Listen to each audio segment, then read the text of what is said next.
Quantos amam a palavra de Deus? Amém. Ela é o nosso alimento, ela é a nossa lâmpada, ela é a nossa arma, ela é a nossa vida. A palavra de Deus é mais do que um livro. A palavra de Deus é a expressão da mente de Deus. A palavra de Deus é mais do que um livro. A palavra de Deus é uma pessoa. A Bíblia diz: no princípio era a palavra estava com Deus, a palavra era Deus e a palavra se fez carne e habitou entre nós. Jesus é a palavra de Deus viva. A Bíblia é a palavra de Deus escrita. Então vamos mergulhar aqui nas profundidades da palavra.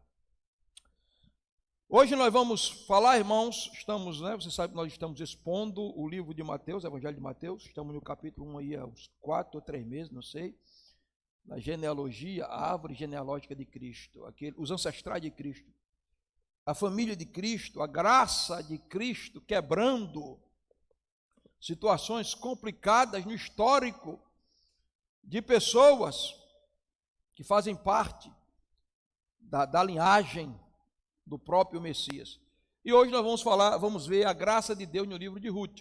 Em Mateus, no capítulo 1, versículo 5, a Bíblia diz: e Salmão gerou de Raabe a Boaz, e Boaz gerou a Ruth, a Obed, de Ruth a Obed, e Obed gerou a Jessé. Veja, nós estamos falando da família de Cristo, é dessa linhagem que Jesus vem. E nós vamos ver aqui, nós já falamos sobre Raabe, que foi uma prostituta alcançada pela graça de Deus e transformada pelo poder de Deus. De Raabe veio Boaz, e de Boaz com Ruth veio Obed, de Obed veio Jessé, de Jessé veio o rei Davi. E é da família de Davi que nasce o nosso Salvador. Então, se Raabe foi uma prostituta e ela era uma cananeia, pagã, distante do povo de Deus, Ruth foi uma moabita, uma idólatra, uma pagã, distante do povo de Deus, mas foi alcançada pela graça. Nós falamos para os irmãos que falar em Mateus capítulo 1 é apontar também para o Antigo Testamento. Mateus escreve para os judeus e ele vai respaldar o seu evangelho lá no Antigo Testamento, porque o novo começa com o antigo. Então, para você conhecer a história de Ruth, você tem que voltar para o Antigo Testamento. Nós vamos agora exatamente para o livro de Ruth, que é um dos primeiros livros da Bíblia, depois do livro de Juízes. Ruth, capítulo 1. Eu queria que você abrisse comigo em Ruth, capítulo 1. A minha tradução é a Corrigida Fiel, João Ferreira de Almeida, Corrigida Fiel. E vamos conversar com os irmãos um pouquinho sobre a graça no livro de Ruth. Capítulo 1 diz assim: sucedeu que nos dias em que os juízes julgavam, houve uma fome na terra. Por isso um homem de Judá saiu a peregrinar nos campos de Moabe. Ele, a sua mulher e seus 2 filhos. Era o nome desse homem Elimeleque. De sua mulher Noemi e dos seus 2 filhos Malom e Quilion, efrateu de Belém de Judá. E chegaram aos campos de Moabe e ficaram ali. E morreu Elimeleque, marido de Noemi, e ficou ela com os seus 2 filhos, os quais tomaram para si mulheres moabitas. Era o nome de uma órfã e o nome da outra Ruth. E ficaram ali quase 10 anos. E morreram também ambos, Malom e Quilion, ficando assim a mulher desamparada dos 2 filhos e do seu marido. Então levantou ela com as suas noras e voltou dos campos de Moabe, porquanto na terra de Moabe ouviu que o Senhor tinha visitado o seu povo, dando-lhe pão. Vamos agora para o versículo 14. Então levantaram a voz e tornaram a chorar. E Orfa beijou a sua sogra, porém Ruth se apegou a ela. Por isso disse Noemi: eis que voltou a tua cunhada ao seu povo e aos seus deuses. Volta tu também após a tua cunhada? Disse, porém, Ruth: não me instes para que te abandone e deixe de seguir-te, porque onde quer que tu fores, irei eu, e onde quer que pousares, ali pousarei eu. O teu povo é o meu povo, o teu Deus é o meu Deus. Onde quer que morreres, morrerei, e ali serei sepultada. Faça-me, Senhor, outro tanto, se outra coisa que não seja a morte me separar de ti. Vendo Noemi, que de todo estava resolvida a ir com ela, deixou de lhe falar. Meus queridos, o livro de Ruth é um dos livros mais pequenos do Antigo Testamento. Ele só tem 4 capítulos. E nos 4 capítulos do livro de Ruth, nós aprendemos lições significativas. Por exemplo, no capítulo 1 do livro de Ruth, nós vamos aprender decisões. Então, Ruth, capítulo 1, é o capítulo das decisões. Nós vamos encontrar algumas decisões no capítulo 1 de Ruth. A decisão de Elimeleque de abandonar a terra de Judá e peregrinar nos campos de Moabe por causa de uma crise. A decisão dos 2 filhos, Malom e Quilom, de casar com mulheres moabitas.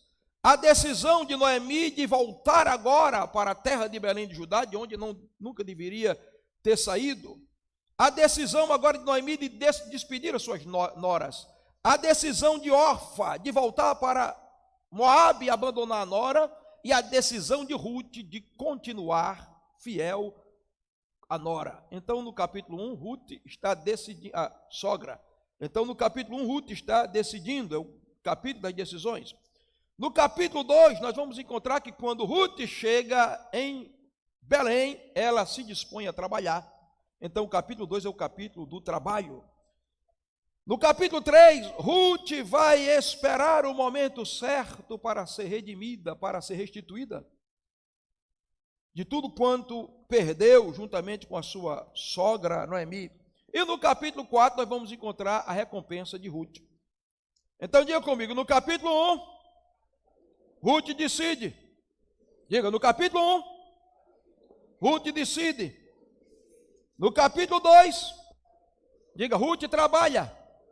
Diga, no capítulo 3, Ruth espera. Diga, no capítulo 4, Ruth é recompensada.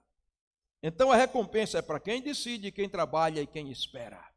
E hoje nós vamos trabalhar aqui, evidentemente que a gente não tem tempo para trabalhar com tanto detalhe, são 4 capítulos, seria um capítulo por domingo. Então, queridos, o livro de Ruth é um livro que é escrito num período muito complicado, é o período em que não havia rei em Israel. Juízes julgavam, e alguns desses juízes se corromperam. Então, cada um fazia o que queria.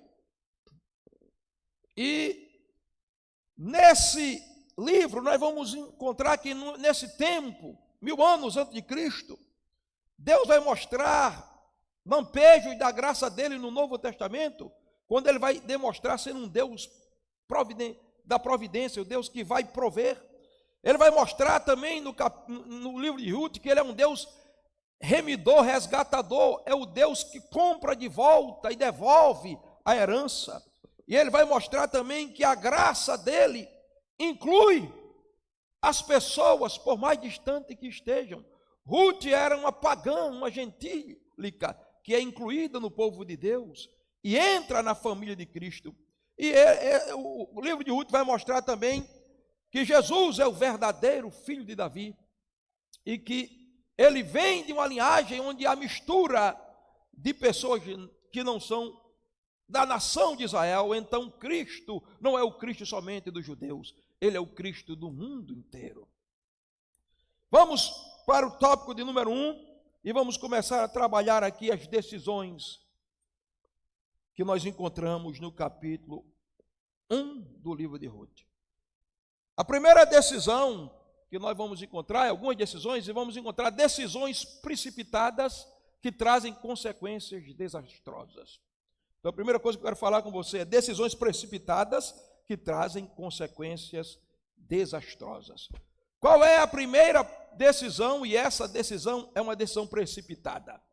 É a decisão, irmão, de Elimeleque. Veja que no versículo 1 diz: sucedeu que nos dizem que os juízes julgavam, houve uma fome na terra, por isso o homem de Belém de Judá saiu a peregrinar nos campos de Moabe, ele e sua mulher e seus 2 filhos. Esse homem, Elimeleque, tomou uma decisão por força. da pressão, meus irmãos. Que pressão? A pressão de uma crise. E a decisão que ele toma é pegar seus 2 meninos, ainda crianças, sua esposa, ainda jovem, e dizer: Noemi, não dá, aqui não dá.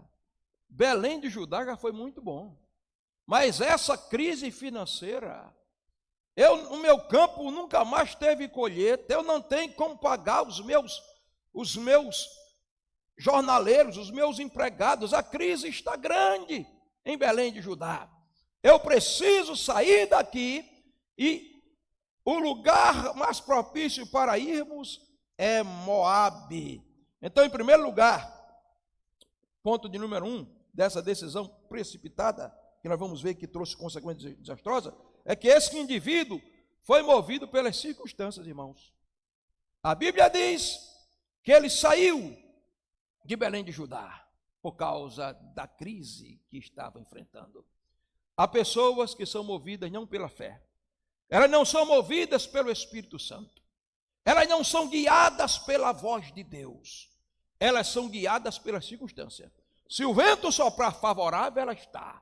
Se o vento soprar contrário, ela vai tomar a decisão. E quando você toma a decisão na hora da crise, geralmente você não está pensando bem. Porque você toma a decisão na hora da crise no calor da emoção, no calor da pressão. E na pressão ninguém ouve a voz do Espírito Santo. Porque o Espírito Santo não fala no tumulto da tempestade, nem no trovão. Ele fala com o profeta quando ele entra dentro da caverna, no sussurrar suave. Não tome decisões por causa da pressão, não porque a cidade está ruim, porque o estado não presta, eu vou me mudar para os campos de Moabe. Agora, interessante é que a Bíblia diz que o nome desse homem era Elimeleque. Sabe o que quer dizer Elimeleque? Deus é meu rei. Como é que Deus é o rei de Elimeleque, e o nome dele quer dizer Deus é o meu rei, se é o eu dele que está reinando agora? A Bíblia não diz que esse camarada orou a Deus, que ele buscou direção, que ele esperou a voz da mentoria profética. Não! Ele disse: eu não quero saber de conselho do que digam ou do que deixam de dizer. Eu mando na minha vida, sou senhor do meu nariz, e eu vou para Moabe. Então preste bem atenção. Se você é crente, seu nome é Deus é meu rei, deixa ele reinar na sua vida. Não é a sua vontade, não é a pressão, não é a circunstância, não é a crise que vai lhe mover. Quem vai lhe mover é a voz do Espírito e aquele que está sentado no trono do seu coração, que é Jesus Cristo de Nazaré. Agora, irmãos, esse homem é movido pela circunstância porque em Belém faltou pão. Irmãos, sabe o que quer dizer Belém? Betlém, casa do pão. Belém é a casa do pão. Como é que faltou pão na casa do pão? Eu acho que só faltou pão para esse Elimeleque, porque a fome era na terra toda. Mas quando Noemi volta com Ruth, a sua nora, um parente remidor lá estava rico do mesmo jeito, tinha um Boaz que estava rico, fazendeiro grande. E por que ele não faliu? Por que Boaz não faliu?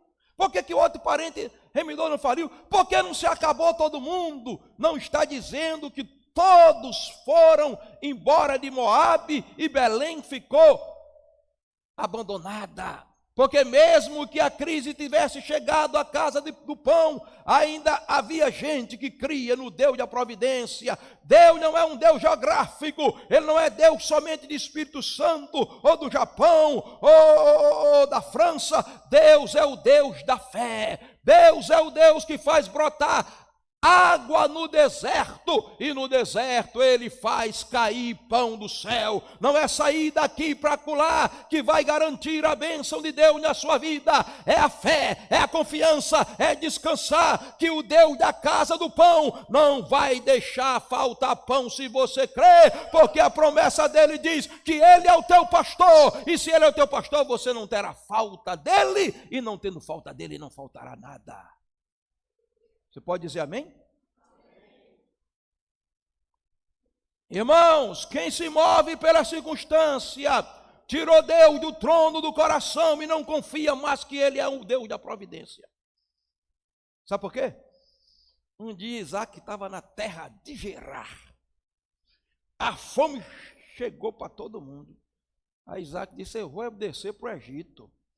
Aí a voz de Deus bradou: Isaac, nada de Egito, fica aqui no lugar, eu vou te abençoar. Mas Deus não está chovendo faz 6 anos. Eu não sou um Deus geográfico, não depende do ambiente, depende da minha bênção, fica aqui. E ele obedeceu. E a Bíblia diz que ele foi plantar, preparar o roçado sem cair uma gota de chuva. Isaac está lá, preparando o roçado, lançando semente, e os camaradas endoideceram mesmo. A crise foi tão grande que... E a Bíblia diz, irmão, que sem chover, sem água, sem chuva, sem nada, Isaac plantou. O tempo passou e quando for olhar, o roçado de Isaac tinha crescido. E a Bíblia diz que ele colheu 100 vezes tanto, porque Deus o abençoava. Deus não depende de mim nem de você. Ele age por causa da sua promessa, ele é fiel à sua palavra, e se eu crer, o sobrenatural vai acontecer. Então deixa eu te dar o conselho: não vá para longe da casa do pão, porque nunca vai faltar pão de verdade na casa do pão. Quantas pessoas estiveram aqui na casa do pão, comendo pão quentinho, todos os domingos, todas as quartas-feiras, se alimentando do pão vivo descendo do céu. Mas eles ficaram enjoados do pão do céu. Eles acharam, eu acho que tem pão melhor em outro lugar. E foram embora. E agora estão comendo as alfarrobas, as bolotas dos porcos, ou estão querendo comer. Mas eu quero dar uma notícia para você, que foi embora de Belém de Judá. Belém de Judá ainda permanece no mesmo lugar. E o pão ainda está aqui. Amém? Deus ainda continua visitando o seu povo com pão, irmãos. Em primeiro lugar, queridos, movido pelas circunstâncias. Em segundo lugar, o segundo ponto exatamente é decidindo abandonar a casa do pão, irmãos. Decidindo abandonar a casa do pão. Agora, tem alguns lugares que são chamados casa de pão, e o que menos tem é pão. Sabia, pastor Jerônimo? Tem lugares que é 55 minutos de louvores antropocêntricos, de eu cantando para você, você cantando para mim, eu cantando para mim, 55 minutos. E 4 minutos, 10 minutos de tudo, menos Bíblia. Irmãos, a casa do pão tem que ter pão. A casa do pão é a igreja. E o pão é Jesus. Ele disse: eu sou o pão vivo que desceu do céu. E o pão vivo que desceu do céu está expresso neste pão que vocês estão se alimentando deles nessa noite. Quantos lugares que você vai lá, está o nome Casa do Pão. Aí você entra lá, irmãos.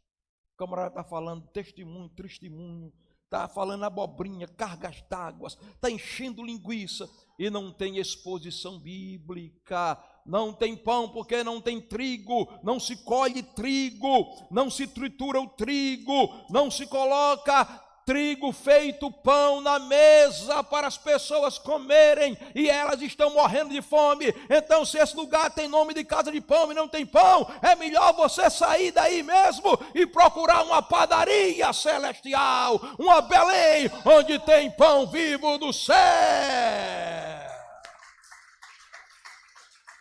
O que é pão vivo, pastor? É palavra interpretada, explicada e aplicada. Não há pão na casa do pão. Não há palavra iluminada nos cultos. Agora, ponto 3. Nós vamos ver aqui, queridos. A tragédia vai começar a se instaurar agora. Esse homem pega os 2 meninos dele, Malom e Quilom. O nome dele é Elimeleque. O senhor é meu rei, mas ele não está querendo saber se Deus é rei. A mulher abandona a casa do pão e parte para Moabe. Moabe é a terra da maldição. Moabe é a terra da idolatria. Moabe é a terra da imoralidade. Em Moabe não se teme a Deus. Em Moabe se adora a Milcom. Em Moabe se adora a Asterá. Em Moabe se adora a Moloque. Em Moabe não se tem padrões éticos e morais. Em Moabe não se tem santidade. Ele parte para Moabe. E o interessante, os nomes que revelam tragédia. Primeiro, Elimeleque. Meu Deus é rei, mas ele viveu como se ele mesmo fosse o seu próprio rei. Isso é uma tragédia. Eu dizer que sou cristão e a minha vida não tem nada a ver com Cristo. Eu dizer que sou cristão e Cristo não tem nenhum controle, nenhum domínio da minha vida. Eu vou para o culto quando eu quero, eu leio a Bíblia quando eu quero, eu oro, se eu quiser, eu sou dizimista, se eu quiser, eu me envolvo na obra de Deus, se eu quiser. Afinal de contas, eu sou cristão. O que é ser cristão? Ser cristão é aquele que parece com Cristo. E o que menos Cristo fez foi fazer a sua própria vontade. Você sabia disso? Quando alguém chegou para eles, come, eles dão uma comida, eu tenho para comer. A minha comida é fazer a vontade do meu Pai e realizar a sua obra. E no momento crucial do Getsêmani, quando a vontade dele era não beber aquele cálice dos nossos pecados, ele disse, a minha vontade tem que morrer, seja feita a tua vontade, Pai, e não a minha. Então, meu irmão, se você é cristão, você não tem prioridades, você não tem direitos, você não manda na tua vida. Ele é o teu rei. Mas quando eu tenho o nome de cristão e ele não é meu rei, a tragédia se instaura. Sabe por quê? Esse cara tem o nome de Deus é meu rei só no nome. Aí, sabe como é que ele vai botar o nome dos filhos dele? Primeiro, Malom. Enfermidade, meu irmão. O cara bota um nome maldito no filho. Uma vez um pastor foi pregar na igreja, ele conhecia vários idiomas. E a irmã chamou o nome do menino dela. E o pastor disse, por que você chamou ele desse nome? Disse, não, é o nome dele, eu achei o nome de um artista, eu achei muito bonito e botou. E ele disse a língua, você sabe o que quer dizer esse nome do seu filho? Não sei não. Quer dizer, consumidos aos infernos. Então, cuidado você quando você vai colocar até o nome do filho. Antes de colocar o nome dos meus filhos, quando minhas filhas foram colocar o nome dos meus netos, eu digo, procure saber o significado. Mas esse cara bota o nome do filho de Malom. Eu não sei, eu estou especulando, mas ele morreu lá em Moabe. Quem sabe a enfermidade tomou conta daquele homem, daquele rapaz, quando ele cresce, ele vai crescer, ele vai casar, mas ele vai ficar doente. Enfermidade. O outro, Quilion, quer dizer esgotamento. Então nós estamos vendo um camarada que o nome dele é Deus é Rei, mas ele está enfermo e esgotado. E ele vai passar a enfermidade emocional e o estafa emocional dele para os filhos. E os meninos vão e a tragédia se instaura, irmãos. A morte bate na porta de Malom, de Quilom e de Elimeleque, morrem os 3. Mas antes deles morrerem, eles já estavam grandes, porque o pai morreu e eles cresceram, eles casaram lá. Um casou com uma chamada Orfa, Quilion casou com Orfa, e Malom casou com Ruth. 2 moças lá, moabitas, quem sabe sacerdotisas de Milcom, adoradoras, certamente adoravam aos deuses lá. Eles se casam, morrem, e agora fica Noemi, Ruth e Orfa, desamparadas. Todas 3 viúvas, a nora e 2 noras viúvas. Sem maridos, sem sogro, uma sem marido e sem filhos. E aqui, irmãos, no ponto 4, que nós vamos ver, porque nós encontramos, a primeira decisão é de Elimeleque peregrinar. A segunda decisão é de Mahlon e Quilion de casar, que é uma decisão muito séria, né? Tem gente, olha, irmãos, casar é uma decisão seríssima. Um mau casamento pode acabar a sua vida para sempre. Eu sei que você não é obrigado a viver como escravo ou como escrava. Pastor, eu sou a favor de divórcio, de divórcio. Em algumas circunstâncias eu sou. Eu não sou radical de que até que a morte separe, se os dois quiserem cumprir esse objetivo. O indivíduo foi traído, ou é massacrado, é torturado, ou é violentada a mulher. Paulo disse em 1 Coríntios 7 que ela não precisa viver debaixo de escravidão, está livre. Estou fazendo apologia de divórcio, não. Casamento é para sempre. Mas existe circunstância que só o divórcio não há pecado nisso. Agora vamos ter cuidado, porque esse negócio está se popularizando e tem pastor aí que está casado 5 vezes. Aí o problema não é 5 mulheres, e aí o problema não é das 5. Eu acredito que ele não errou com as 5, né? Então, em algumas circunstâncias, sim. Em algumas circunstâncias, sim. Por isso, cuidado, você, moça, você, rapaz, antes de escolher, estude, veja o comportamento. Ela grita com a mãe, certamente vai dar em você. Se grita com a mãe, vai bater em você.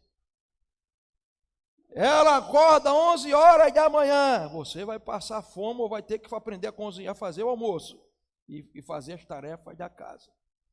Aqui não é, mas eu vou passar, aqui não é rede de jovem, né? Mas a decisão de casar, irmãos. Escute, esses 2 homens aqui, um deles foi feliz. Eu não sei, o outro eu acredito que foi infeliz. Porque o Mahlon casou com Ruth. Ele morre e Ruth vai ser o sustento da mãe, da sogra. Mas aí, quando tudo morre, ponto 4, aí a decisão de Noemi, a decisão sensata do capítulo 1. Voltar para a casa do pão. Veja que no versículo 6 diz assim: então levantou ela com as suas noras e voltou dos campos de Moabe, porquanto na terra de Moabe ouviu que o Senhor tinha visitado o seu povo, dando-lhe pão. Orfa, Ruth, eu vou voltar para Belém de Judá, porque o pão está lá. Deixa eu te dizer, irmãos, Belém de Judá é o lugar em que nunca podemos abandonar, porque foi há 2000 anos atrás, 1000 anos depois disso aqui, 1000 anos antes de hoje, que lá em Belém de Judá, deixa eu ler para você, no capítulo 2, quando você chega no capítulo 2 de Mateus, nós estamos no capítulo 1, mas no capítulo 2 de Mateus, o primeiro versículo que eu leio é: tendo nascido Jesus em Belém de Judá. Deixa eu te dizer, o pão da vida nasceu na casa do pão, Jesus Cristo de Nazaré, e esse pão traz suficiência para a sua alma, este pão traz alegria para o seu coração, este é o único pão espiritual que pode matar a sua fome espiritual. A prostituição não vai matar a tua fome espiritual, o crack não vai matar a tua fome espiritual, as drogas, o álcool não vai matar a tua fome espiritual. O mundo está faminto por paz, por esperança, mas eu vim aqui para dizer essa noite: em Belém de Judá, na casa do pão, nasceu o pão vivo que desceu do céu, que matou a minha fome, a fome dessa igreja, e pode matar a fome do teu coração. Você que vive aí rolando na lama, querendo comer as bolotas dos porcos, e os nervos estão à flor da pele,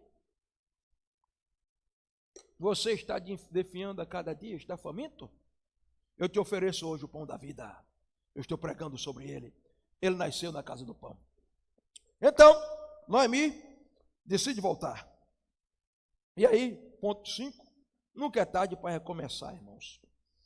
Nunca é tarde para recomeçar. Pastor, bati com a cabeça, errei, pequei. me desviei, fui para o mundo, estou na igreja, mas estou desviado dentro da igreja. Hoje é dia de se levantar, retornar. A palavra retornar aqui, voltar, é chuva, de techuvar, de dar as costas para Moabe e voltar para a casa do pão. Vamos recomeçar. Nunca é tarde para recomeçar. E aí, Noemi vai dizer, Ruth e Orfa, eu vou voltar para Belém de Judá. E ela diz, nós vamos com a senhora também. Aí ela diz, mas minhas filhas, eu já estou velha, não tenho mais filho. E se eu tivesse agora 2 filhos, não... Quando eles fossem rapaz, vocês já estavam de coroa para lá, estava caso com adulto, não tem mais jeito. E aí nós vamos ver, irmão, a decisão de Ruth. Primeiro, a decisão de Orfa. Veja, no versículo 10, capítulo 1, diz assim, disseram, certamente voltaremos contigo, as duas, Orfa e Noemi, nós vamos voltar contigo.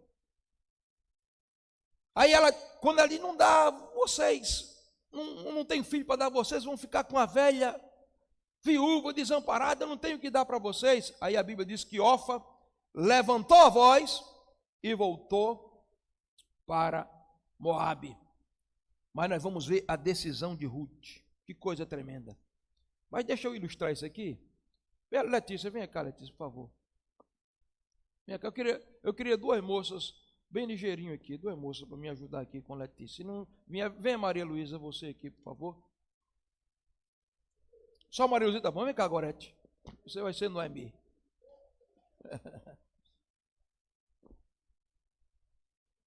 Fica aqui uma do lado da outra. Fica aqui do lado de Gorete. Fica aqui, Orfa. Você vai ser Orfa. Orfa, Noemi e Ruth. Vou pegar o microfone aqui.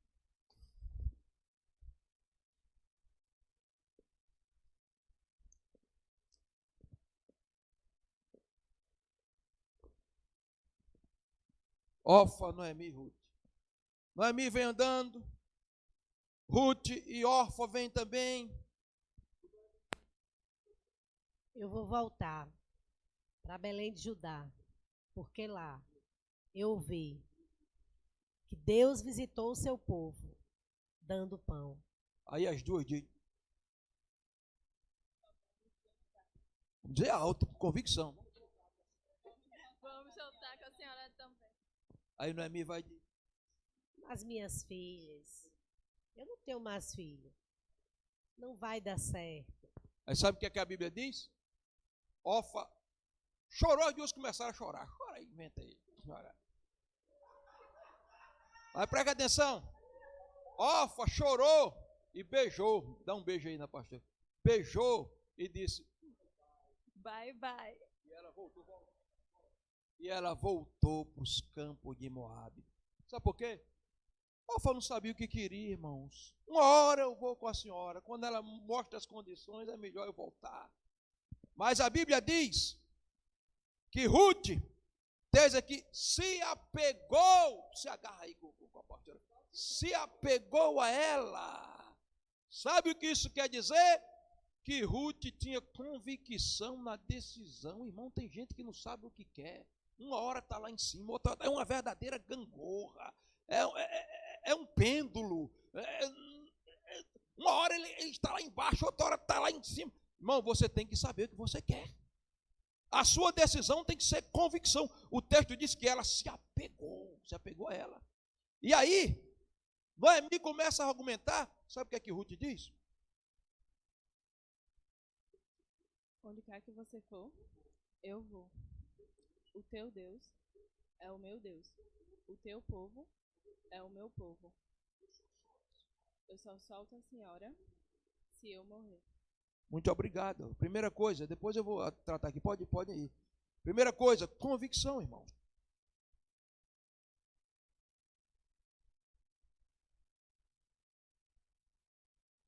Convicção. Quem vai se decidir tem que se decidir de verdade. Tem que ser posicionado. Se você ouviu a voz de Deus, não fique com essa confusão. Se ele falou, ele não traz confusão, ele traz paz. Então a primeira coisa nós encontramos na decisão de Ruth é convicção. A segunda coisa é perseverança. Ele se apegou e ela disse: onde quer que a senhora vá, eu irei. E a terceira coisa que eu vou trabalhar aqui é desprendimento. Olha o que ela disse: o teu Deus é o meu Deus, o teu povo é o meu povo. Desprendimento. Irmãos, você tem ideia? Essa mulher trocou de vida. Essa mulher trocou de povo, e essa mulher trocou de Deus. Ela deixou Baal, ela deixou Milcom, ela deixou Camós, ela deixou os deuses, ela deixou a família, ela deixou os colegas, porque ela se desprendeu, irmãos. Tem gente que quer vir para o evangelho, mas não quer se desprender das coisas antigas, quer ficar preso ao passado. Hoje nós vamos nos desprender, porque o Senhor será o nosso Deus. Trocou de povo para um povo que ela não conhecia. As pessoas vêm para o evangelho e não querem trocar de povo. Os mesmos hábitos, os mesmos costumes, o mesmo estilo de vida. Que evangelho é esse? O evangelho é uma mudança radical. Se alguém está em Cristo, nova criatura é.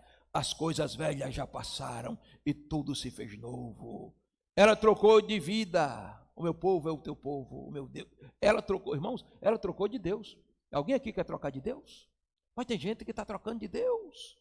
Tem gente que está abandonando Belém de Judá, o Deus provedor, o Deus bom, o Deus santo, o Deus justo, o Deus misericordioso, o Deus verdadeiro, pelos deuses aqui daí do mundo.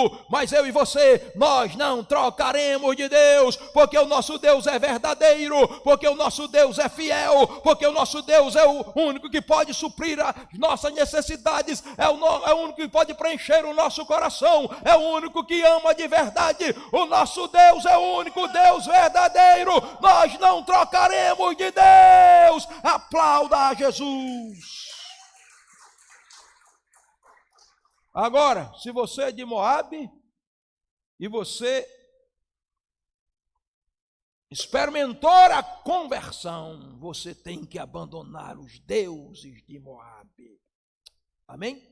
Vamos para o capítulo 2. Aqui nós encontramos o capítulo da decisão. Mas a história não termina aqui. Lá vai Noemi e Ruth, solitárias.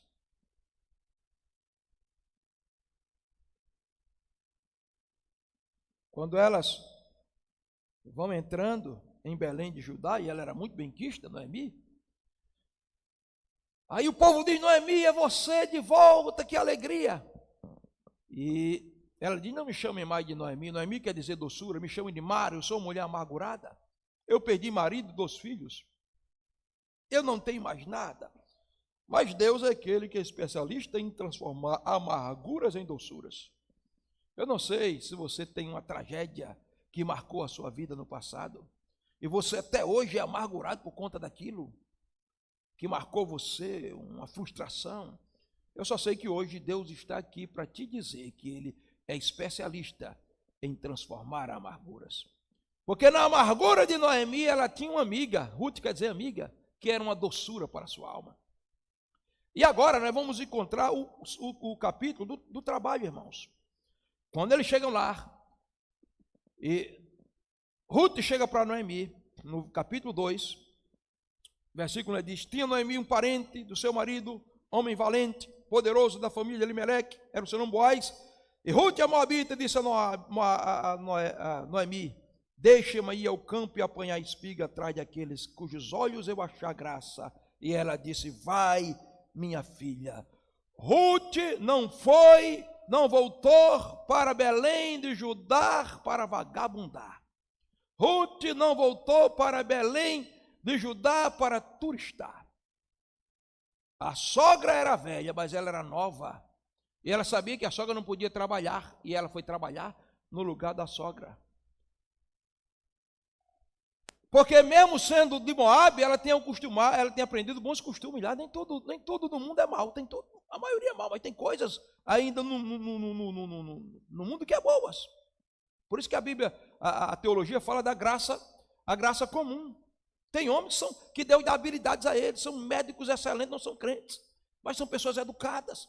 Então lá ela aprendeu uma virtude. Qual a virtude? disposição e serviço.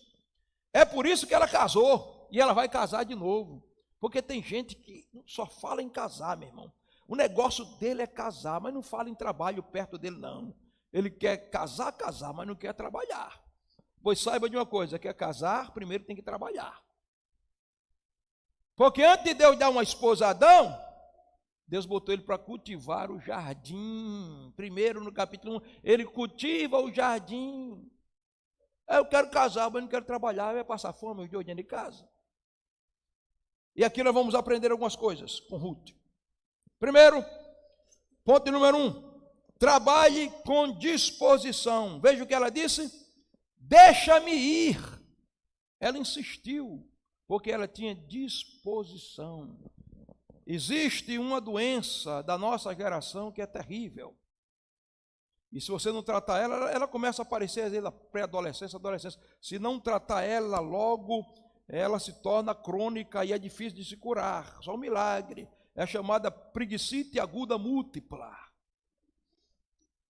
Nós estamos vivendo na geração dos preguiçosos, irmãos. Graças a Deus que nós aqui não tem nenhum. Gente que não tem disposição. Gente que não tem disposição para estudar, não tem disposição para trabalhar, não tem disposição para dar duro, para suar, acha que as coisas vão cair do céu. Meu irmão, trabalho não é maldição. Que conversa é essa? No suor do seu rosto comerás do teu povo. Trabalho é uma forma de se adorar a Deus. A palavra, sabe que a palavra culto de onde vem? Vem de evodar. Evodar é cultivar. Sabe quando aparece pela primeira vez? Quando Adão está sendo jardineiro do jardim, cultivando o jardim. Porque tem levitas. Olha, toda vez que eu vou receber um levita novo aqui, Augusto, eu dou uma vassoura para ele. Eu digo, bem-vindo ao Ministério do Louvor, todo mundo. Só faltou Maria Luísa, mas eu vou vir aqui porque não vim no dia. Aí dá a vassoura, a primeira coisa que eu faço, mando ele varrer aqui e limpar tudo aqui. Porque tem gente que acha, não, a adoração é só levantar a mão. Não, a adoração está envolvida com disposição e trabalho. Irmãos, o reino de Deus não é parque de diversões. Todas as vezes que Jesus vai falar do reino, ele compara trabalho. Vai falar do reino, aí ele fala, o semeador saiu a semear. Vai falar do reino, aí ele diz, um rei viajou e mandou os seus servos multiplicar, granjear as moedas, trabalhar. Vai falar do reino de Deus é como um pescador que lançou uma rede para pescar peixe, trabalhar. Vai falar do reino, o reino de Deus é como um pai que diz aos filhos, vai trabalhar na minha vinha. Então o reino de Deus está envolvido com trabalho, todos têm que estar trabalhando para o reino. Disposição. A primeira coisa que eu vejo nessa mulher aqui é disposição. E eu não vou adiantar, porque tem muita coisa. E falando em disposição, irmãos, nós estamos nesses meses sendo convocados para trabalhar. Para trabalhar. Trabalhar como? Trabalhar comunicando o Evangelho. Trabalhar pregando o Evangelho. Porque tem gente que é muito trabalhador na vida secular e tem que ter. Mas não trabalha nada para Jesus. E aí inventaram a música, né? Deus não quer preguiçoso em sua obra. Então, primeiro, trabalho com disposição. Segundo, trabalho com voluntariedade, irmãos. Veja o que ela diz. Deixa-me ir, eu quero ir. Irmãos, olha, pastor não era para cobrar nada de ninguém. Deus não era para pressionar ninguém. Porque nós deveríamos trabalhar por amor a Ele. Não somente por amor aos perdidos. É lógico que o amor que Ele tem pelos perdidos toca o nosso coração. Mas se eu amo, eu vou fazer com voluntariedade. Por que essa mulher se levanta e diz, minha sogra fica aí, eu vou e deixa eu ir? Porque ela amava a sogra. Ela não queria ver a sogra passar fome. Voluntariedade.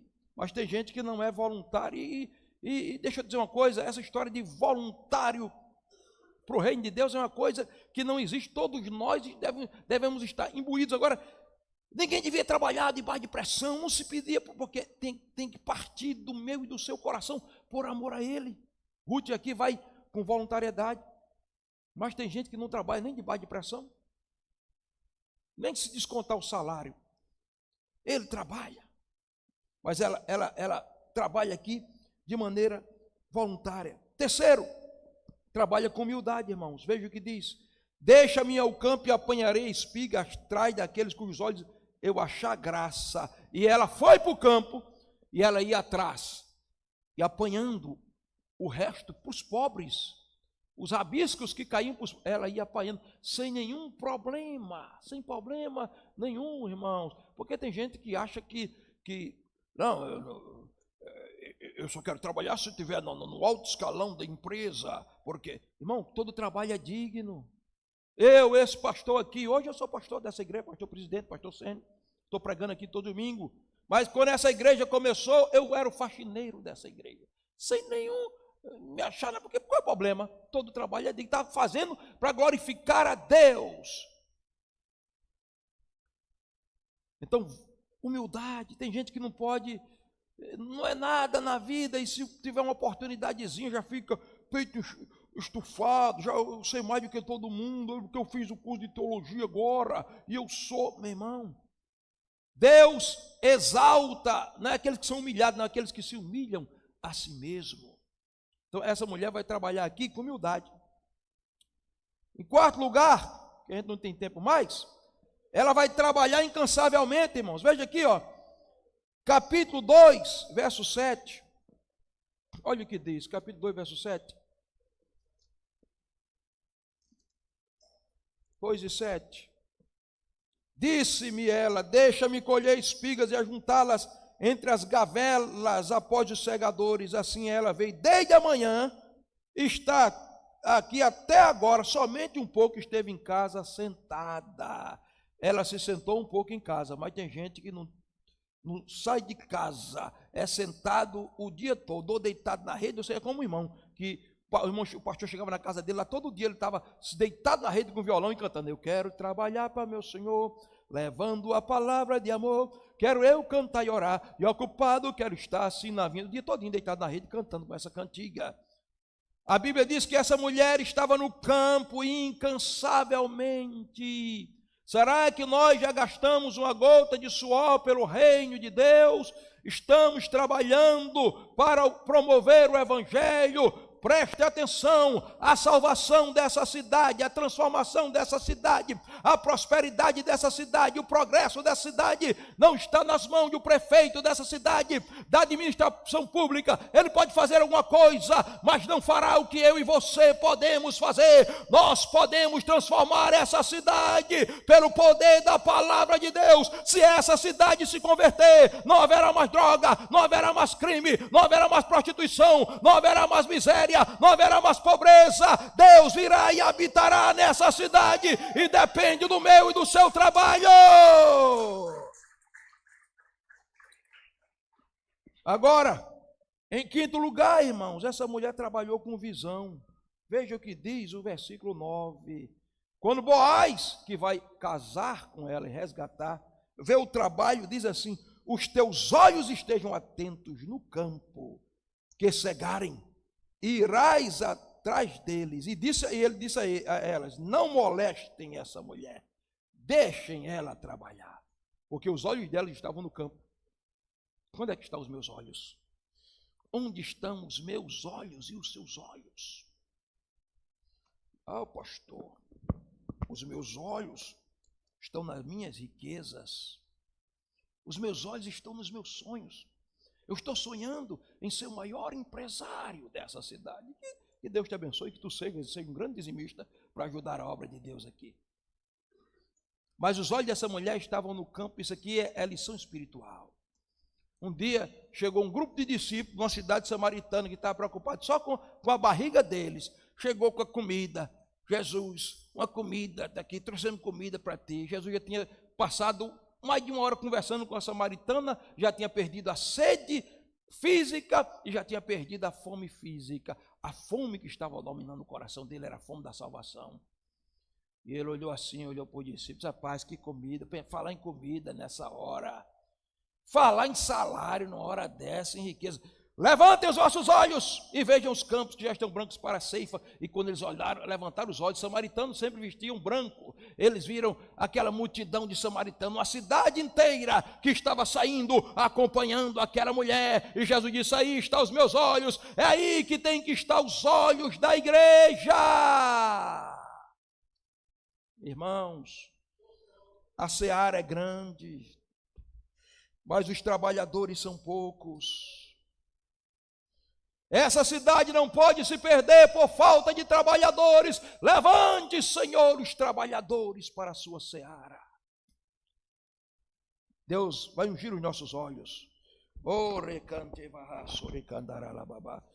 Vai ungir os nossos olhos. Ele vai abrir a nossa visão espiritual. E nós vamos colocar os nossos olhos no campo. Amém? Por isso, daqui a pouquinho a gente vai assistir o vídeo aqui da Universidade da Vida. Eu estou aqui com as fichas na minha mão. Isso aqui é uma coisa simples. Uma ficha para ser preenchida com o nome, data de nascimento, endereço e celular da pessoa. Pastor, eu não sei pregar. Você chega para a pessoa e diz, nós vamos ter uma Universidade da Vida de graça. Vai ser quantas semanas? Vai ser 9 semanas que você vai aprender sobre a vida. E passa o videozinho que eu vou botar nos grupos. Inscreve a pessoa e vai trazer ela no dia 20 aqui. O que é que você vai estar fazendo? Você vai estar contribuindo e trabalhando simplesmente com esse gesto para ganhar almas para Jesus. Você conhece alguém que está desesperado? Sofrendo? Morrendo? Sem paz, sem salvação? A solução está na sua boca, irmão. Está em você agir. A igreja foi chamada para isso. E nós vamos agora para o terceiro tópico da mensagem. Esperando o tempo de Deus. Veja, no capítulo 1, Ruth trabalha. Decide. No capítulo 2 ela trabalha. E no capítulo 3 ela vai esperar em Deus. Versículo 18. A sogra dela dá um conselho dizendo assim: então disse ela, espera minha filha, até que saibas como irá o caso, porque aquele homem não descansará até que conclua hoje esse negócio. Porque ela foi lá, entrou nos campos de aquele homem que ela não sabia quem era, Boaz, e semeou lá, e colheu, e conheceu, e criou um laço de amizade com o homem. Quando ela voltou, ela disse, não, eu estava lá no campo do homem, lá, um cara tão gentil. Como é o nome do homem? É Boaz. Minha filha, Boaz é da família do teu marido falecido. Ele é o teu redentor. Então espera que ele vai resolver essa nossa situação. Ele vai te comprar de volta e vai devolver tudo que a gente perdeu. Agora, o segredo, irmãos, é esperar. Veja que no versículo 10 do capítulo 2, o próprio Boaz diz a Ruth, e disse ela, bendita serás tu do Senhor, minha filha. Melhor fizeste essa tua última benevolência do que a primeira, pois após nenhum dos jovens foste, que é pobre, que é rico. Ela está dizendo, você chegou aqui, tem tanto rapaz, você está procurando resolve meu salário. Eu sou uma viúva tão bonita, tão nova. Eu estou solteira. Não. Ela foi esperar, porque tem gente que é um desespero, não sabe esperar em Deus. Aí, ele vai dizer no versículo 11, agora, pois, minha filha, não temas, porquanto dissestes,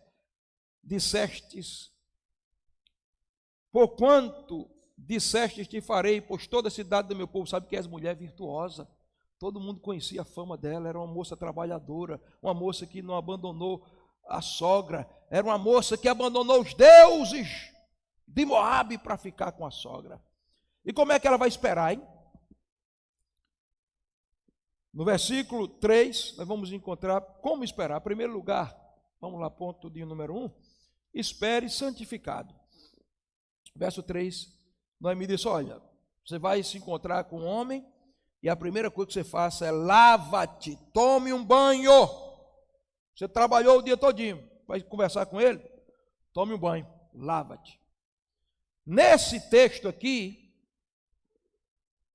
Boaz é uma figura de Cristo. Ele é um tipo de Cristo. E Ruth é um tipo da igreja, que é a noiva de Cristo.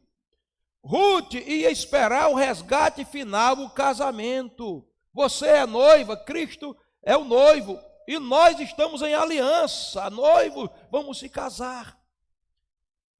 E a sogra, muito bem sábia, diz, tome um banho, minha filha. Porque você vai se encontrar como você passou o dia todo no suor. Tem que tomar um banho. Eu me lembro do pastor Joabe, que quando era rapaz, quis se apaixonar por uma moça, mas quando chegou perto dela, o cheiro era tão forte que ele saiu até hoje e esqueceu de uma vez de a moça. Cheiro ruim. Irmãos, quantos são a noiva de Cristo aqui? O casamento está para chegar. Deus já deu a visão a Lia, né? Lia teve a visão. E ela vinha numa chuva, chegando aqui na igreja, chovendo, porque antes de Jesus arrebatar a igreja, haverá uma grande chuva de avivamento. Ela vinha com o neto dela, Levi. Levi quer dizer unido, é um menino. Só quem está em unidade e tem coração de criança vai ser arrebatado. E ela entrava ligeiro. E quando ela entrava, eu estava no púlpito, ao mesmo tempo estava na porta. E ela toda de branco, porque só vai entrar nos céus que são lavados e embranquecidos pelo sangue do Cordeiro. E ela sentava ali e ela dizia assim: pastor, e o noivo? O noivo não vem? E eu dizia: Lia, o noivo está chegando, mas muitos não estão percebendo. Deixa eu te dizer, o noivo Jesus está vindo, mas ele não vem buscar uma igreja suja. Você tem que tomar um banho todos os dias com a palavra de Deus. Tomar um banho é santificação, irmãos. Santificação não saiu de moda. Cristo ainda vem buscar um povo santo. Segundo, espere ungido. Ela disse: lava-te e unge esse perfume. O óleo era o perfume. Você tem exalado o bom perfume de Cristo? Espere ungido. E em terceiro lugar, ela disse: veste-te. Ou seja, os melhores vestidos. Espere vestido. A igreja não se encontrará com Jesus desnuda. A igreja que está esperando Cristo se encontrará vestida. E o vestido da igreja, João já viu. João disse que era de linho fino, de linho puro e de linho resplandecente. Linho fino, nós fomos justificados pelo sangue de Jesus. Linho puro, nós somos regenerados, transformados pelo sangue de Jesus. Linho resplandecente, um dia nós seremos glorificados e seremos semelhantes a Cristo. Em quarto lugar, espere de mãos cheias. Veja que diz o versículo 17. Disse mais esta: 6 medidas de cevada me deu, porque disse: não vais vazia a tua sogra. Ele disse: olha, você trabalhou muito aqui, você vai voltar e eu vou encher tuas mãos. Leva essas medidas de cevada, porque você não vai voltar de mão vazia para a sua sogra. Agora, irmão, se Ruth não ia voltar de mãos vazias para a sogra dela, como é que eu e você vamos voltar para Deus? Olha para as tuas mãos aí. Como é que estão as tuas mãos, hein? O que você tem colhido para Deus? Antigamente, se cantava um hino dizendo: posso, tendo as mãos vazias, com Jesus eu me encontrar. Quantas almas poderia ao Senhor acreditar? Hoje Deus vai encher as nossas mãos de graça, de unção, para nós sairmos na rua dessa cidade, impondo as mãos sobre os enfermos, tocando os endemoniados, liberando a graça de Deus sobre as nossas mãos. Essa igreja não voltará para Ele de mãos vazias, Ele vai encher as nossas mãos. Se você recebe, dê um aplauso. Agora, dê um aplauso e comece a encher as tuas mãos. Não é só aplaudir, não. No teu local de trabalho, comunique a palavra de Deus. Vou para o último tópico, porque o meu tempo já foi embora. Quarto lugar, irmãos, nós vamos encontrar aqui a recompensa de Ruth. Diga comigo: a recompensa vai chegar. Diga para 3 pessoas: a recompensa vai chegar. Quem sabe decidir, quem trabalha de verdade e quem espera em Deus terá recompensa. Ruth esperou, aí nós chegamos no capítulo 4, que é o capítulo da recompensa. Ponto 1, Ruth foi redimida. Ruth foi redimida. Como é que aconteceu? O que era redenção? Presta atenção, vou explicar isso aqui, para tentar encerrando. No Antigo Testamento, se eu fosse um fazendeiro e eu ficasse pobre e me tornasse escravo, no dia do jubileu, um primo meu, muito rico, podia vir, lançar o preço das minhas propriedades e da minha própria vida e me comprar de volta. e devolver a mim todas as terras. Se eu fosse casado e morresse, e a minha esposa ficasse desamparada, um irmão meu ou um parente mais próximo iria cumprir a chamada lei do levirato. Ele ia casar com a minha esposa, do qual agora eu era viúvo, e ia devolver todas as terras que eu tinha perdido. Ruth está voltando. Malom, o esposo dela, morreu. Mas as terras delas estão agora nas mãos do remidor, o parente próximo. E ele vai resgatar, vai pagar o preço por ela de volta e vai devolver todas as terras, tudo que era direito ia devolver. O que é isso aqui, pastor? Isso é um retrato do que aconteceu comigo e com você, irmãos. Preste atenção, eu e você, o homem era rico, ele era possuidor do céu, ele era administrador da terra, mas ele foi escravizado, ele foi morrido, ele morreu espiritualmente, aconteceu uma tragédia, ele perdeu tudo, mas veio um parente chamado Jesus para nos resgatar de volta. Então vamos ver aqui como é que vai acontecer essa redenção. Em primeiro lugar, essa redenção vai ser pública, que eu não posso entrar em detalhe aqui. Veja no versículo 1 do capítulo 4. Boaz subiu à porta e assentou-se, e eis que o remidor, que Boaz tinha falado, ia passando. A redenção vai ser pública. Deixa eu dizer, o preço que Jesus pagou por você não foi algo escondido, foi público, foi fora das portas de Jerusalém, em uma cruz. Todos viram o preço que ele pagou por você. O preço que ele pagou por você é público até hoje. O inferno e o céu conhecem o preço que ele pagou por você para lhe redimir.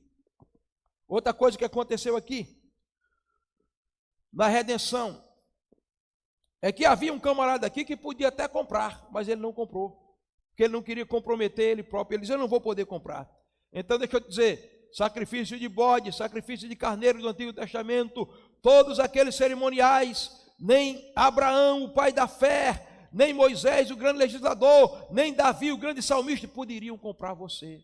Mas chegou um que disse, eles não compram, mas eu vou comprar. Só Jesus tinha o preço por mim e por você, o preço do sangue dele. Então não aceite ninguém te desvalorizar, não se desvalorize, não diga que você não vale nada. Eu não vale nada, ninguém dá nada por mim, o mundo pode não dar nada por você. Você vale o sangue derramado na cruz, foi pelo preço de sangue que você foi comprado. Amém? E outra coisa que aconteceu é o seguinte, o cara que ia redimir, ele fazia o seguinte, ele tirava as sandálias e colocava, dava as sandálias dele para o cara que ia comprar, porque eu não posso comprar, então essas terras estão na minha propriedade, eu tiro as sandálias e agora você pode calçar sandálias, você é o dono dessa terra. Foi isso que Jesus fez por nós. Por isso que João Batista disse, eu não posso calçar as sandálias dele, porque eu não tenho autoridade de pisar na terra, só ele redime. Eu quero te dizer, isso quer dizer devolver a herança de volta. Deixa eu te dizer, Jesus tirou as sandálias celestiais, mas devolveu para você a sandália da herança. Tudo que Jesus conquistou na cruz é direito nosso, é nossa herança. Pode calçar as sandálias, a terra é sua de volta. O Calvário comprou para você bênção, comprou para você salvação e comprou para você perdão, restituição. Amém? Glória a Deus. E aí, irmãos, o que acontece na recompensa de Ruth? Ela é redimida. Ponto 2. Ela se casa com Boaz. Está aí. Casou-se com um homem mais rico, o maior fazendeiro. Terceiro, ela foi elogiada. Ela foi elogiada. Ela é elogiada publicamente. E ela se torna bisavó do maior rei de Israel, o rei Davi. Em último lugar, Ruth entrou no livro de Deus, irmãos. Quando você vai ler os últimos versículos de Ruth, vai estar no versículo 18, diz assim, essas são, pois, as gerações de Pérez. Pérez gerou Esrom, Esrom gerou Arão, Arão gerou Aminadab, Aminadab gerou Naasson, Naasson gerou Salmão, Salmão gerou a Boaz, e Boaz gerou Obed, Obed gerou Jessé, e Jessé gerou a Davi. E é da família de Davi que nasce o Salvador do mundo. E quando você chega em Mateus, capítulo 1, versículo 5, está escrito: na história de Jesus, Salmão gerou de Raabe a Boaz, Boaz gerou de Ruth a Obed, Obed gerou a Jessé, Jessé gerou o rei Davi, e Jesus é chamado filho de Davi. Deixa eu te dizer, não importa o teu passado, não importa quem você foi, se você se decidir hoje por Cristo, se você se envolver no reino dele, no trabalho do reino, se você esperar o tempo de Deus, a recompensa vai bater na tua porta e o teu nome será escrito no livro de Deus. Quem aqui ouviu falar de Orfa depois desse episódio? Nunca mais. Sabe por quê? Jeremias 17:13 diz: Senhor, aqueles que se esquecem de ti serão escritos na areia. O vento vem e passa e apaga. Deixa eu te dizer, o nosso nome pode ser apagado e esquecido pela eternidade se nós esquecermos de Deus, mas se como Ruth nós decidirmos por Cristo, nós nos envolvermos no reino dele, trabalhando para ele, nós esperarmos nele, a recompensa vai chegar. Nosso nome será escrito no livro de Deus e nunca mais seremos esquecidos pela eternidade. Um dia o livro da vida se abrirá e lá estará escrito: Augusto, servo bom e fiel, entra no reino do teu Senhor. Gorete, serva boa e fiel. Naí, serva boa e fiel. Joabe, servo bom e fiel. Muitos terão o nome completamente esquecidos e apagados, mas hoje eu te desafio a se decidir, a trabalhar, a esperar, porque a recompensa está chegando. Quem crê, aplauda a Jesus. Vamos ficar de pé, meus queridos. Vamos, o grupo do louvor aqui, é a história da graça na genealogia.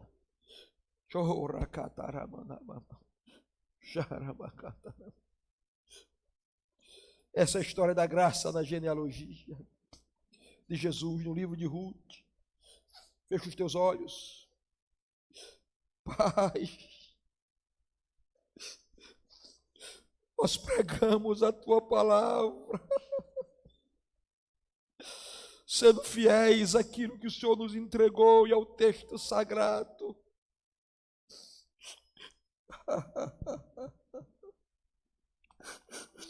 Falamos apenas aos ouvidos, mas teu Espírito fala aos nossos corações. Pai, que lição tão tremenda nós aprendemos com Ruth, uma mulher que decidiu abandonar os deuses, o povo, a vida passada, que decidiu trabalhar para não deixar a memória da sogra se apagar, que esperou o tempo certo e que recompensa ela teve. Meu Senhor, quantas vezes estamos querendo construir nossos reinos, estamos envolvidos com tantas coisas, menos com a tua obra. Abre os nossos ouvidos essa noite, Espírito Santo. Abre os nossos olhos essa noite.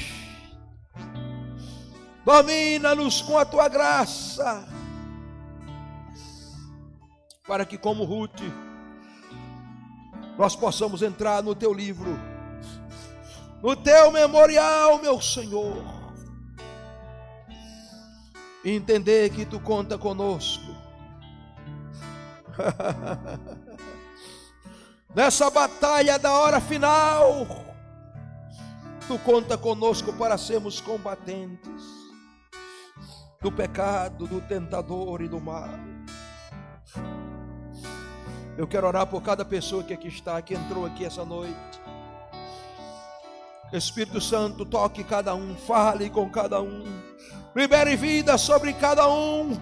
Aqueles que não te conhecem sejam encontrados pela tua misericórdia agora, pela tua graça. Aqueles que te conhecem sejam avivados agora no seu ânimo e recebam de ti graça, poder. E nós queremos ver esta cidade incendiada pelo teu poder e salva para o louvor da tua glória. Pode cantar. Oh, baixere canto robabarabai.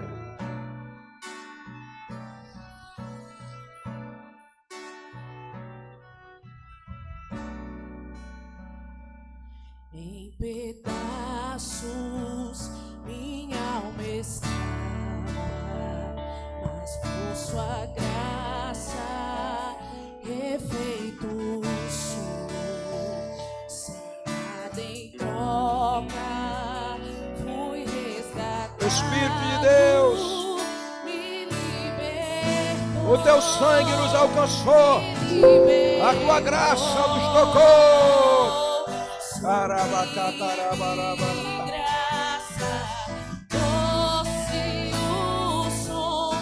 E salva o pecado. Bacana, meu Deus, Espírito de Deus, move-te essa noite.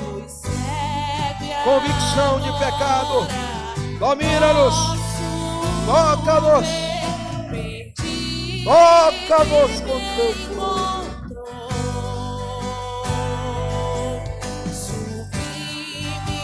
Graça.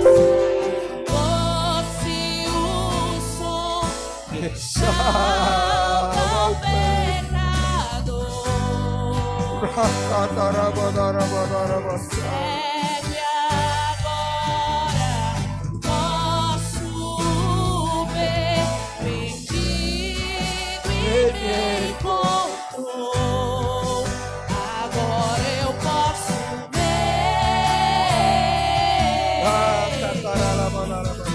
Eu posso ver seus olhos de amor. Oh, Espírito de Deus, move-te, move-te. Palavra de vida, palavra de vida. Poder, cura, Senhor. Quebra prisões agora. Tua vida,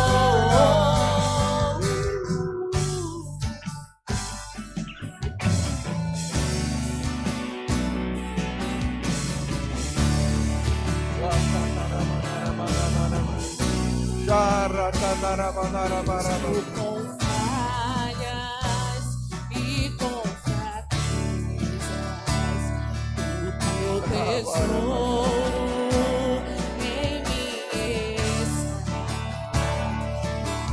Vida em pego, serei teu braço pra o mundo ver o teu poder.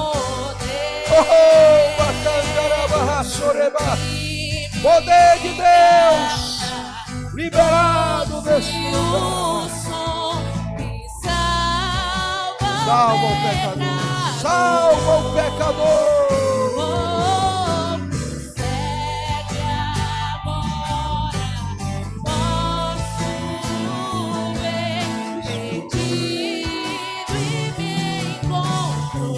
Espírito de Deus, sublime graça, oh, doce o som, salva o pecador. Recebe agora nosso bem perdido e encontrado pela tua graça, encontrado pelo teu amor, encontrado pelo teu poder. Eu posso ver seus olhos de amor, para que eu possa viver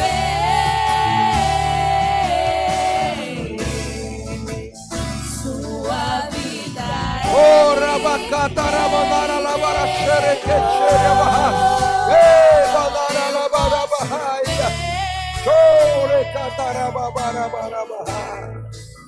Eu posso ver seus olhos de amor, para que eu possa viver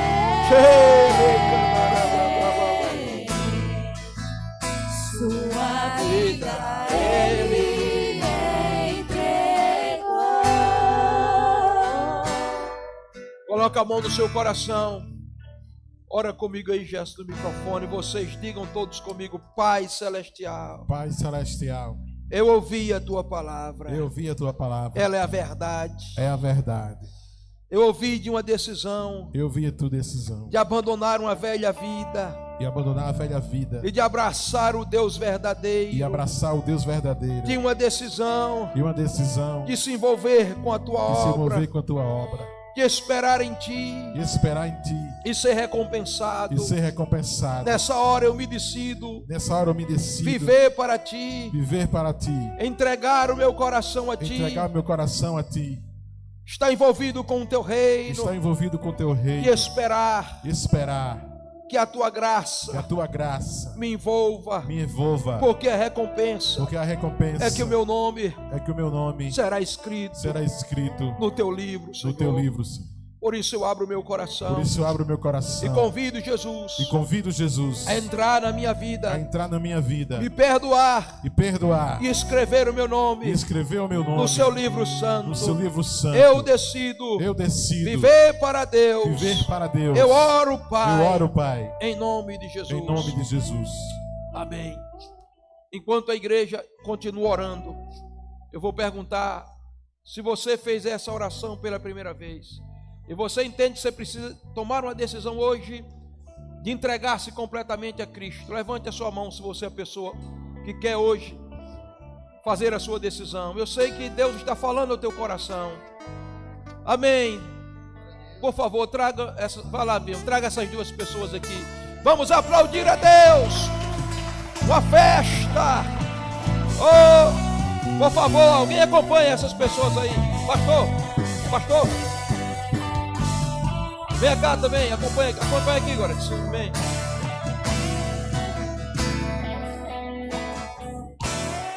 Aleluia. Onde está a terceira pessoa? Deus está falando a mais alguém. Cadê você? Levante a mão e venha correndo. Hoje uma nova história vai ser escrita na sua vida. Onde está a terceira pessoa?